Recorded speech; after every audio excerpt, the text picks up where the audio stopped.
Hey, hey, hey, you're now tuned in to Underdog Talk. I'm your host, Eric Jones Jr., the underdog with the heroic heart, and I have conversations with successful underdogs. And today I have my man, Krisz Riez. How are you doing today, sir? Brother, it's been a busy day, but I'm happy and having been able to have a chat with you. Pleasure. I understand. I'm tired as all get up. As soon as we get off here, I'm going to sleep. So tell the people where you're from, because you're not from in the Calgary, U. Alberta, Canada, sir. Yep. So we're on different time zones. So I was like, I hope we remember, the time because it's so different. So what time is it there? About 6:30. Okay, so it's 8:30 here. All right, cool, cool. So we're not too far off. It's kind of like my sister. She lives in California, so she's a A little off little there. bit, a Yeah. little bit different. Yeah. Yep. So before we get into today's conversation, today's episode is brought to you by Krisztian Dewan. Krisztian Dewan, a clothing line. It's my own brand. Me and my son. We have hoodies, t-shirts, sweatshirts. If you use the promo code Underdog, and Underdog is spelled on top of me, but if you're listening, Underdog is spelled UNDERDAWG. Talk, and you'll get 15% off at christiandewan.com, and Dewan is spelled DEJUAN. All right, so we got my man Chris, and mental health is your thing. But where were you at? What was life like? What was going on before you got on the the positive side of mental health? Because there's a positive and there's a negative. But you know what? That's how your life gets shaped. And that's, you could see a lot of people going through a lot of hard journeys. And then you see where they're at, like Tony Robbins, Oprah, and others, right? They're doing amazing things. What is it? ET? What's it? Yep, Chris? yep, Yeah, Eric. like ET too. Same thing. Like so I guess for me, it was just being a kid. Didn't know I was sexually abused, but I was by my stepdad. Didn't know who my birth father was. My grandpa was an alcoholic, beat up my grandma, typical Eastern European household. Woman doesn't say anything, guy, whatnot. My mom was bipolar, suicidal. I got bullied. I got beat up at school. And then, I got put into sports. Like the YMCA saved me in some aspects. Like I found like I was just put in just to be busy.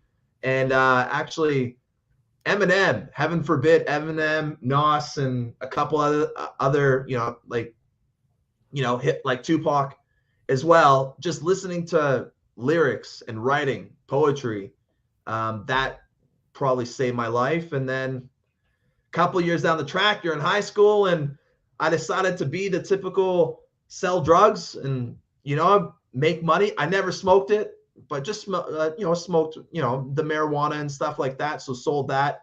Got in trouble. My mom found out, said you're going to jail if you continue. And then from there, the problems just continued at home. So I decided to bail. And eventually I made my way over to Australia where the process came. And that's where I stopped, smelled the roses, got a lot of mental health practitioners and modalities, like looked into Qigong, sound therapy, psychology, counseling, CBT, hypnotherapy, mindfulness, meditation, just different things. I was just open to everything on dealing with my trauma. And it really opened my eyes to the world as I see it now. And in that process, I thought it was just me going through all this shit. Sorry, all this Oh, stuff. no, My apologies. no, you can cuss. I cuss. It's okay. Yeah. I cuss a lot. My partner's like, you gotta veer that down because of the kids. My two boys, they're very, try to lead by example. It's the right word. I got an 8-year-old son, so I Um, understand. and so long story, I started asking people, and so I started asking people, hey, what are you going through? And I found out, like, some guys is like, oh, my brother just killed himself. Oh, I lost my wife. I lost my job, lost everything. The more I asked, the more I was like, holy shit. This is affecting not just me, but everybody. Everybody's going through a challenge. People that are at the grocery line, like I was just asking everybody. I was like, what are you going through? Like, what are you stressed about? Or what's your mental? They're like, fuck, man, you don't even want to know. Like, and I was like, damn. So the session that came where I'm at right now, so that helped propel me to right now is there's a guy named Stuart, and he was my hypnotherapist. And anyways, he was like, what do you want out of life? What do you really want? And I was like, I want $1 million a month. Why not? I want to, he's like, nah, I'm not feeling it. That's bullshit. What do you want? Like, who are you? Who are you serving? Why are you serving them? And I was like, fuck. I want to help people with mental health so that they don't have to go through the bullshit that I went through, the heartaches, the trials, the tribulations, the just everything. Everything was 10 times harder. And it's made me more resilient. But man, I just want to give people hope and give people direct access to mental health care, proper mental health care, everything. And he's like, all right, how many people do you want to help? I was like, maybe 1,000. He goes, fuck you, go bigger. And that's what he said, my hypnotherapist, which was awesome, which was funny. And I was like, all right, 10,000. He goes, bigger. I was like, 100,000. He goes, bigger. Anyways, the number is 1 billion people. So that's what I've set my mind to is by the time I'm dead, when this world passes me by, knock on wood, I hope that that's the goal I aim for, is to help 1 billion people with mental health challenges. And that's it globally. So I had to go back to Canada. My grandma was sick. And luckily enough, I was able to be there for her and see her before she passed, which was a good call. And on the journey I went, so I learned, surveyed, did this, and now we have a platform that's almost live. And then we have a couple communities as well that are pumping as well. And we have a couple really cool bits of tech for the gaming space for direct access for mental health. So I couldn't have done it without all those challenges, without all the fuck yous, without all the obstacles in my way. And I'm truly grateful for the life that I have now.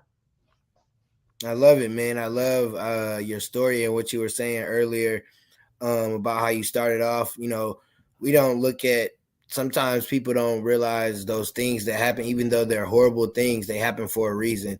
Then you were able to understand, okay, I went through all that to be able to help people. The same thing with me, like being born with a disability.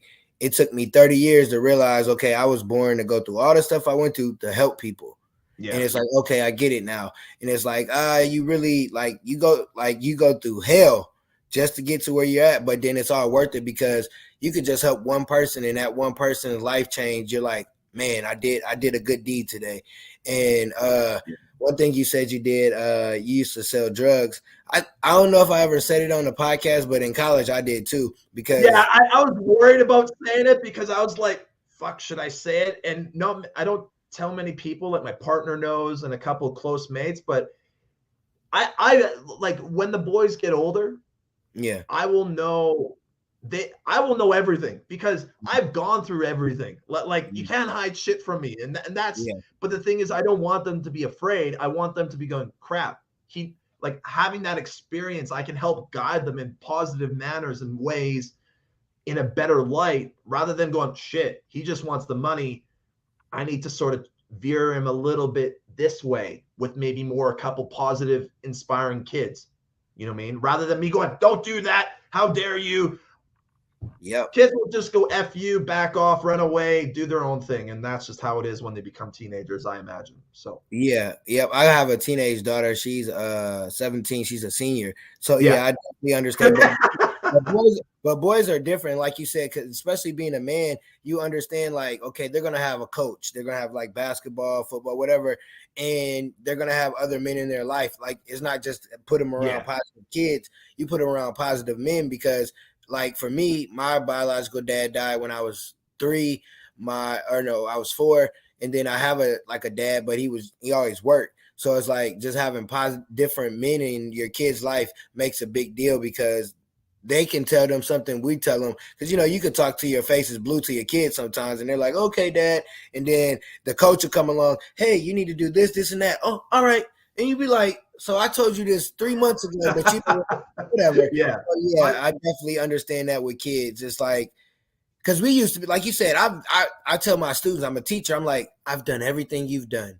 You can't out slick a slickster. Like, I know everything. Like my son, he wrote like on the bed, on the sheets, and like tried to hide it. I'm like, yeah, that wasn't smart. Like, you didn't think I was gonna see that? Or if he used the restroom when he was younger, he tried to hide it. Yeah. What are you doing here, son? Like, I don't understand. But that's a good thing that you went through everything and I went through everything to be able to guide our sons in the right direction. So you said you did a lot of different things. You went here, you went there, Yeah. but your how do you say it? Hypnotist? Is that what the guy that Oh, helps so you? hypnotherapy. Hypnotherapy. Hypnotherapy. So it's just another. Yep. It's not like a hypnotist where they go like this. It's more they look at your past self. Mhm. You see through like some of the exercises. Maybe I'll say is that I did was like you're looking at your old life in a movie, right? So you're looking at this life that you see in this movie, and you're seeing these these segments or the parts of your life play back, and then looking at the different emotions and the trigger points and all that stuff. I can't explain everything because I'm not a hypnotherapist, but Yeah. and then becomes the attachment to these feelings, and then from there you let go in some elements and you try to find different elements that you really haven't looked into. Hypnotherapy, I never thought it would, I was hokey pokey about it. I was like, not me, not this, not that. And I was more about the counseling and psychology. But what I found for me, for myself personally, I can't say for anybody else, what I found with the psychologists, especially, it was just like, here's a script for depressants or antidepressants. Go get, here's a script for, ADHD medicine. Here's a script for this. And it wasn't really giving a shit about me as a human being and the journey I'm going through or the trauma that I want to try to resolve. It was more about here's a script. And what I found with the other holistic methods, like even breath work or CBT training, which is like tapping, they'll tap on different parts of your body to release different parts of tension, and then they'll go through a story. That's my experience anyway. I had like I had a lady do it. She was a counselor, and she did that. And I honestly, after the tapping session, I literally cried, and it was about my birth father. Like I pent that up for like years and years and years, not having a dad, not knowing who the hell he was. And at the moment now, I don't care. Like I'm happy he's not even here because it's made me a better human being. And I probably punch him in the face. To be Yeah. honest, like everybody has a purpose. His purpose was not to be in my life, and I'm very grateful for that. And that allows me to give the purpose and the leadership and the male role model figure, parenting figure to the boys, right? So it's what you don't have, you try to make up for, but you learn and you grow stronger from. So Definitely. And I definitely understand that because like my dad died when I was 4. So like it held on till I was like probably middle school. No, not middle school, 5th grade to realize like, all right, dude, he ain't coming back. Life ain't changing. Cause I always used to be like, man, I wish my dad was here. I could get away. Like, my mom was very strict. So like I used to have so is mine. So is mine. Yeah. yeah, but then when I actually learned about him, I learned more about him as I became an adult, and it's like, all Yeah. right, maybe he wouldn't have been the right person for me because he wasn't the best of guys. Like, I Yeah. don't know, how it would have been. But then I'm a junior too, so it's like, okay, how are you as senior? Like, how did you represent our name? So it's a lot of questions I had, but like you said, I'm over it. Like, whatever, he not around. Like, for whatever reason, he passed away, and like you said, being a dad, you want to be there for your kid, but you got to be there for your kid for them, not be there for them because you didn't have a dad and you're trying to be this rah-rah dad. You got to be there, for And, them. and what I've learned for myself, like it was from my grandma. So my grandmother pretty much raised me. Mm-hmm. My mom, she was always working, studying and stuff like that, trying to do what she could. But I remember my like she just raised me like old school Eastern Hungarian woman, hard as nuts, wooden spoon on your ass if you got out of line. And then she, like the jockey whip, how they hit the horses with that bent. Yeah. Oh, that too. That thing doesn't break. And Oh man. you don't say anything bad, you don't cuss, you don't do anything, you get smacked. And it's but what she told me was, I remember it was like, why can't you be my friend? And she told me a lesson. She goes, I'm not here to be your best friend or your friend.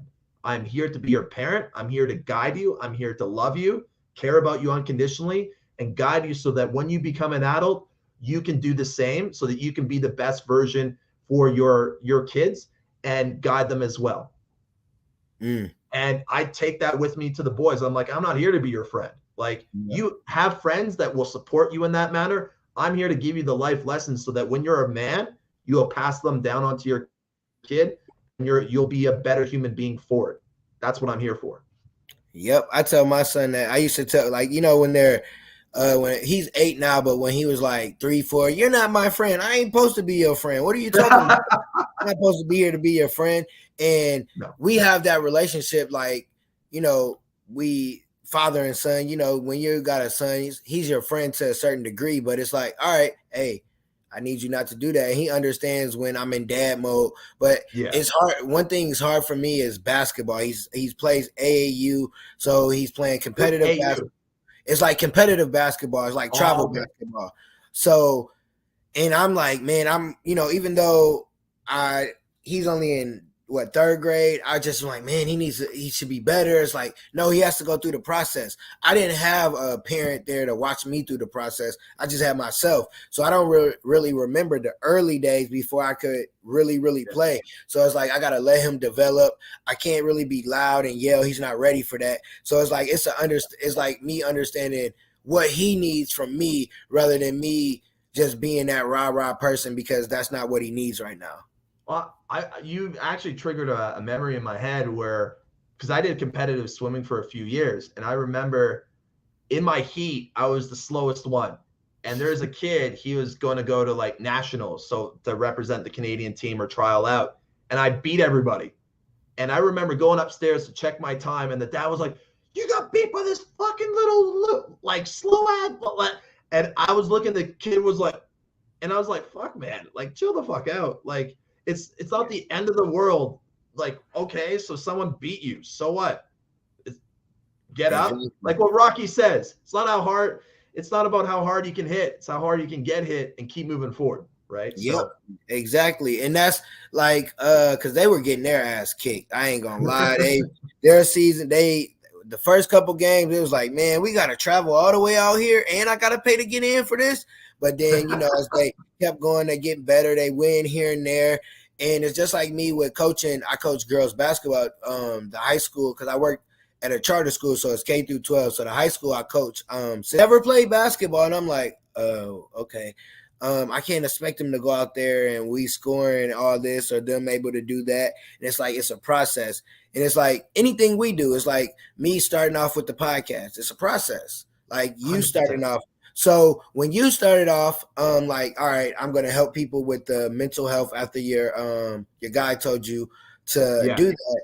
What did you do? Did you get coaching? Did you go read? No, the first, so I've done a little bit of everything. Like I had a landscaping business, and then I was a builder. So I gone into building houses and stuff like that.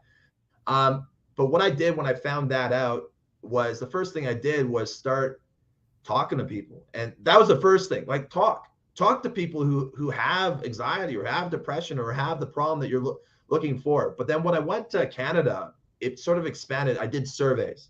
So I expanded to surveys. And then I went to different startup accelerator or different startup organizations that help give you the tools to grow your startup. I went to 1 weekly, and then I went to 2 in a week. Then I went to 3 in a week. And then I met some different people, which then led me to somebody else, which then led me to somebody else. And then I applied for my first grant. I got rejected. I think I got rejected by like 8 times from 8 different organizations. I got this grant to, I don't know, it's called Lean Stack. I don't know. It just makes your business plan a lot easier. Anyways, I did that. And the person in the grant was like, "You should be so lucky." I was like, I didn't even think about it. I just applied, didn't give a crap. I was like, yeah, whatever. And I guess it was like 25K worth or whatever it was. And the lady was like, "There's like 300 people that apply for this, and only 10 people got in." And I was like, okay. And I didn't care. And then from there, that program that I'm still in, that I've applied for different things that have keep giving me money and grant funding for, they're like, "Oh, we'll give you another one." So I applied for another grant and I got accepted. And so right now, currently I'm sitting at 150K in grants that I got. And my goal next year is $1 million.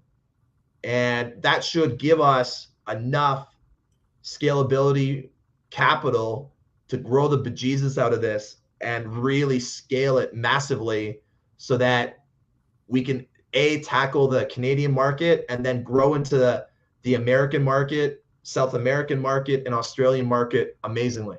So it takes but it's a lot of failure. It's a lot of failure. And now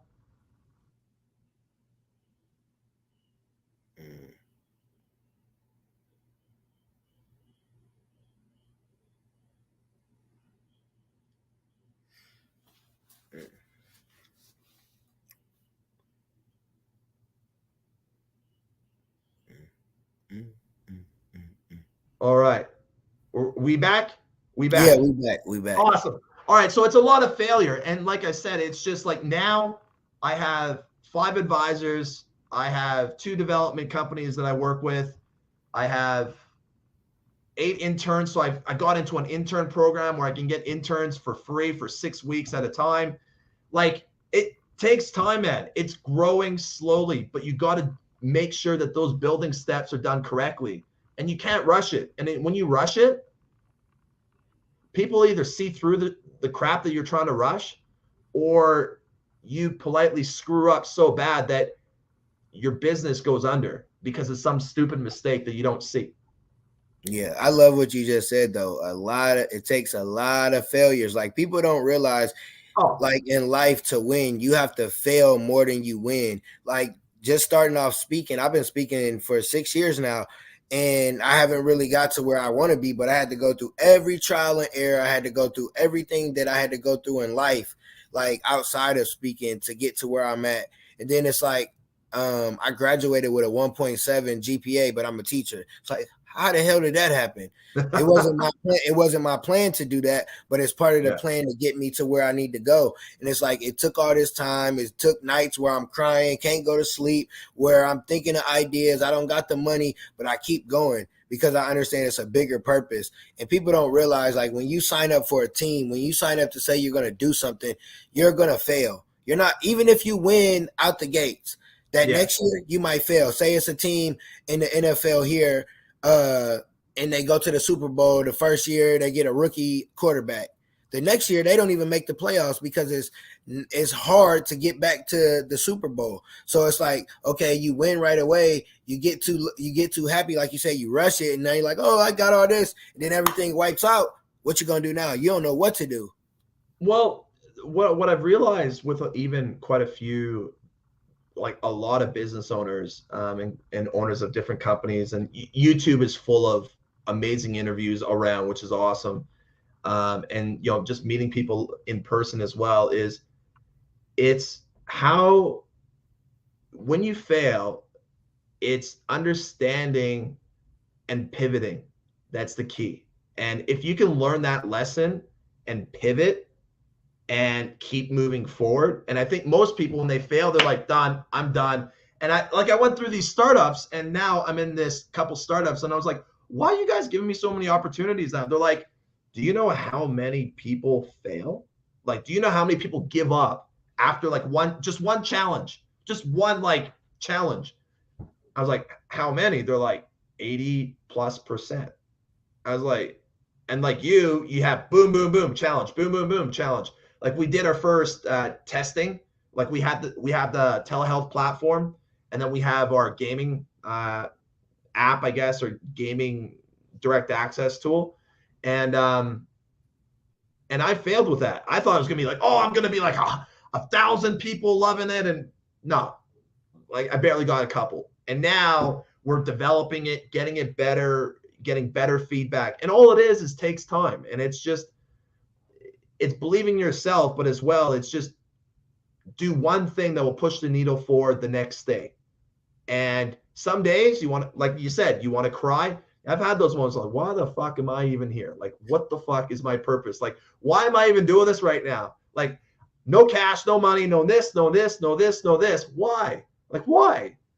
And then I look at my arm, because I have a tattoo on my arm right there. Oh, hold on. There we go. Yeah, right there. Anyways, it says, if it's to be, it's up to me.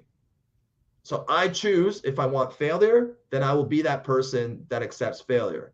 I choose to move forward, then I'll make the actions to move forward. I choose to be successful in business, then I will make those changes and steps to do so. So, like I said, man, I think people need to realize business is not making 50K, 50K months and all that stuff. And hey, if you're making 50K and making YouTube, awesome. But I think people miss the point of why they do it. And I've asked of quite a few people, I was like, why are you doing it? Oh, for the money. I was like, wrong. For me personally, wrong reason. Like massively wrong reason. Then like I feel like that's like even being like a scam artist. You're in it to make the money. So you're in it to pull out as much money as you possibly can out of your audience, and you may not even need to give value. And for me, my thought process is the opposite. I want to give as much value, so much value, so much care, so much love that people go, fuck, Chris, I love you. Thank you for changing my life. That's what I want. You know what I mean? I want to help people and go, you not only changed my life, but I'm now a mental health practitioner doing this and this, and I'm helping other people change their lives. And I was like, fuck yeah, that's awesome. That's epic. Like that to me puts a smile on my face and goes, that's why I'm here on this earth, is for that. Yep. Definitely. I definitely understand what you're saying, man. Like just being a teacher and like as kids come up, I'm bad with names. I don't know a lot of kids. They come up, hey, Mr. Jones, or they'll give me a hug, and like they come up to give me a hug, or a kid will come to my class like, hey, I got 100 on my test. Can I get some candy? They really just come in, because I was nice to them. But one thing, it's like when I started, what you were saying earlier, when I started basketball, I've won as a coach. Our first game, we got beat by, I think, almost 40. The second game, we got beat by almost 40. And I'm like, what the hell did I get myself into? Like, I know how to play basketball. My basketball IQ's good. I'm a good coach. We've taught these girls everything. And it was like, it's part of the process. They got to lose. They got to get their tails whooped to understand when you come to practice is serious. It's not where, we just going to lollygag. Because I always tell them, it's how you play. If you don't come to practice and give 100%, you're not going to give 100% in the game. And now they realizing it. And they like, all right, they don't complain no more when we got them running. Because them first couple games, by the second quarter, coach, I need to. Like, dang, you in high school. Why are you out of breath? Oh, you out of shape. Oh, you thought it was a game. And now they understand that you actually have to put in the work. And I love what you said about your tattoo. Like, you choose to do whatever you want to do. Whatever, like, you can't blame anybody else. You can't say, oh, well, in this relationship, they did me dirty. No, you did you dirty by staying around. You knew who that person was when you first started dating them. Don't blame them. In business, like you said, it's like, okay, I get to this roadblock, I'm going to give up. No, you're not going to give up because you went through all the trauma, all the shit you went through as a kid. You know how to get over adversity. The same with me. Like, I've had over 16 different surgeries. Oh, a little pain? That ain't nothing. All right, I'm good. So people, when you realize the losses that you took or the mistakes or in the lessons that you learned as a kid all the way into where you're up now, you'll understand nothing can stop you. You've already been through the worst shit you ever had to go through. So keep it going. Well, that's what I was, you're reading my mind. It's like, once you're at that floor bottom and you've been hit, hammered, broken, like I remember going to flying over to Australia. So I lived in New Zealand, dated somebody, she broke my heart. And I was like, what the fuck? Like, I don't know anybody. Anyways, and then I moved over to Australia. I thought I found a place. I think it was for about 6 months. I forked out 8,800, almost $9,000. I was like, for 6 months, I'm just going to chill, because I just thought it was a vacation. I didn't think of living there for 10 years. I just thought it was like chill, breathe, blah. I got scammed on my birthday. I got there, found out it was a scam, had a moment of punching the wall or something. I found it, talked to the real estate, like, yeah, that's ours, but that person doesn't exist. Bought a nice place for a nice hotel room for the night. I was like, I'm going to enjoy my day. Just my day. I'll enjoy it. And then I was like, and then next day, get to work. Like, don't have anybody. I've lost $9,000. I need to fucking haul ass. And now from that experience of like not having that support and just building myself up to where I am now, it's like everything that's thrown in my life is easy. Like Like, yes, it sucks for the moment. Yes, it sucks for even a couple of days, or it's a challenge. But then someone else has told me, and these are different quotes that I listen to, is like, the universe or God or whatever you believe in gives you, if you want $1 million, or if you want to help, if you have a big goal, you're going to get big challenges during the way, and you're going to get the universe or God or whoever else to test you. How much do you want it? Are you talking a lot? Are you talking a lot of crap and you're, I want it like everybody else, but don't put in the work? Or are you going to go, I want it. I don't give a crap what you throw at me. I don't sleep. I don't eat. I want it. Like ET, like just that hard mindset of like, boom, boom, let's go. What else do you got? Throw this at me. Let's go. Burn me in a fire. Let's go. Let's go. And I guess that's the different mindset that we're in, is like, I think I'm noticing, maybe it's wrong, but I'm noticing is that I think kids now need hardship. Hardship builds character, and I think it's a very healthy thing to have. And I think when we groom kids, like especially North America, I'm not saying all parts of the States and in Canada is very well off, but when you have opportunity with electricity, running water, or most parts, I guess, say running water and shelter and some clothes, you got more than what like 60, 70% of the world has. You know what I mean?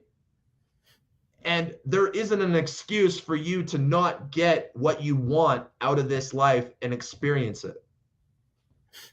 Hey, we could almost end the podcast there, because you are on point when it comes to these kids. They think they're entitled. Like, I just don't understand. Like, I see it from the elementary, the middle school, and the high school. It's like, you don't get nothing just because you woke up and your name is whoever. I tell my son that you don't get stuff just because you ask for it. Like, you think, because I'm your dad, I'm supposed to buy you everything. Did you clean your room? Are you doing what you're supposed to? Are you disrespecting? Are you talking back to your mama? Oh, you're not getting nothing. Like, he know when he come over here, I'll get him anything if you're doing what you're supposed to. But if you're not, you're not getting nothing, none of that. And I don't never want my kids to be like, I'm supposed to get. No, you got to earn everything you get. And like you said, like, you got running water, you got clothes, but you got to have Jordans and all. No, you don't. You just need some shoes. No, you don't. Some food and a nice bed, and you good. And like, yeah, you was on the, like, I definitely know that's gonna be a clip that I'm gonna make. Do it. Because, like I said, like for my boys, like you with the whole code, like I have a code of be a gentleman.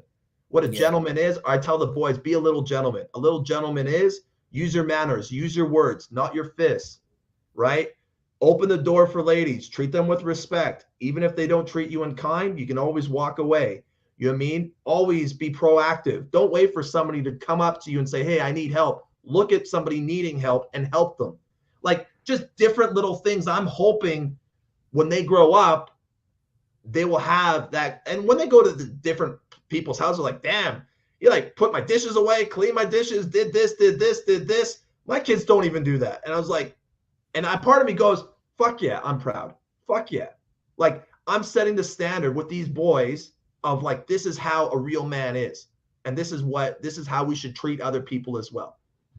Oh, definitely. Now, I know on my end, I need to work a little more showing my son that, but I always tell him certain stuff. I tell him, one thing I definitely tell him is tell anybody thank you. Tell your mama thank you for cooking. She don't have to cook for you. Like, people don't have to do stuff for you. So if somebody does something for you, tell them thank you. Like, I don't care what it is, and I make sure that that he's on it. Like a general, like, he's a ladies' man, so I have to make sure that he's a gentleman. I don't want him to be the a-hole and think just because I got the swag and I'm cute, like no, you got to be nice to these girls. And I think that's why he gets all the girls, because he's a nice guy. He's not rough. But I've also told him, don't ever let nobody put their hands on you, because sometimes, like, he's been in a situation recently, like a little kid pushed him. I'm like, hey, next time they push you, put them hands and feet on them. Like, you're not going to let somebody just, rough you up. Even if y'all was playing, you knew they wasn't playing. So before we get to our closing moments, I always ask my guests, give me 3 tips for anybody dealing with mental health that they can do when they listen to this episode when it drops. I think the first thing that I will tell anybody is if you are facing depression or even anxiety, and if you're feeling uncomfortable talking on those crisis lines, which I did, talk to somebody. Call up somebody that you trust and talk. Say, listen, man, I just want you to shut up and I want to talk. I need you to support me. I don't want a solution. I just need to talk. That's the first one, is that. Number two is there's a lot of tools out there. There's a lot. And I think people get really bombarded with the bullshit out there. So I think keep things simple. For me, simple is, do you have rest? Are you sleeping well? Number one. Number two, do you have a community that supports you? And number three, what are you doing today? And it can be a small thing or a big thing that's helping your mental health. Are you doing a breathing exercise? Are you, I don't know, if you're staying in bed all week, because I had moments where I stayed in bed for a day or 2 days at a time. Did you just get up and did you just brush your teeth? You mean like basic, simple things, and that's what I would say to your viewers or audience is those three basics. Like, do one thing for your mental health each and every day, get that sleep because it's very important, and then reach out and really create a community around you that really supports you and loves you. Without a community, it's fudging a big uphill battle. And actually, like 4 weeks ago, an acquaintance of mine that, through a couple of mates of mine that are good friends with, but I met the guy and had chats with him and stuff. He killed himself. He couldn't handle it. And I was like, what the fuck? Like, what? Like, I didn't see that coming. Like, professional, good job, all this stuff, awesome wife, all this, killed himself. Couldn't handle it. And I'm like, that's why, for me, it drives me even harder, because I'm like, I want to be that voice for the people that don't have a voice and give them the help that they need right away. So those are the three that I can offer you, brother. I love it. I love it. And one thing that you said that's very important is community. Community is definitely, no matter what that community looks like, long as it's a positive community, definitely be a part of a community. So I need a quote. It could be your quote. It could be a quote that you saw, whatever. Love over fear. It's put on my chest. I have it. Love over fear. Fear creates more fear and attracts more fear into your life. Love, if you love yourself fully and accepting of all flaws, good and bad, will allow you to progress and grow your life into a better human being and enjoy this experience moment by moment. Man, I love it. Before you tell the listeners how they can reach you, I just want to say thank you for getting on. Thank you for reaching out. Shout out to is Bethany? Yes. Yep. Shout out to Bethany for getting us together. Like, she's like, yeah, I got my guy and this, that. And like talking to you, I'm like, oh, he's cool, dude. Because sometimes when people live on two different parts of the world, they're similar, but we don't think that.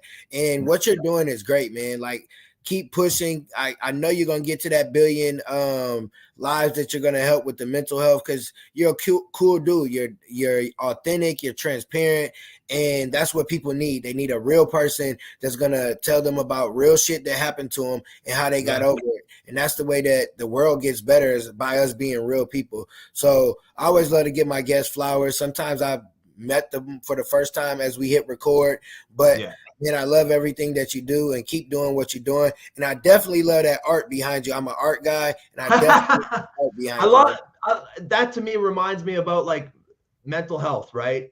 Like everything's in black and white, but when you you have anxiety and depression, but when you peel those layers back, all this color shines through of who you are, and this, like, your soul just pops. And I guess for me, that's my goal, is make your soul pop, and by giving you the tools to make it pop. And that's it. I look at it and I love it every day. So it's awesome. I love it, man. So tell the listeners how they can reach out to you, how they can find you on social media. On Facebook, we'll keep it nice and easy on Facebook. It's Depression Free on Facebook. It's a big Facebook group. We have over 18,000 in there, loving members that really truly care. Start there, and then if you want to grow through everything else, you'll be able to find us through what we're doing and all of our projects that we're working on. But let's keep it nice and simple for your viewers.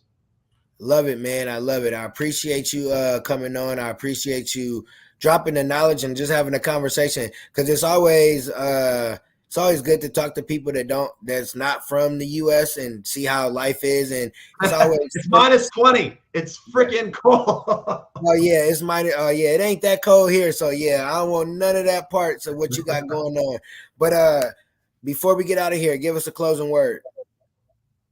Love yourself unconditionally and reach out to somebody if you need the help. And I don't care if you have doubt, thoughts of what if I'll look like an idiot. Reach out, talk to somebody.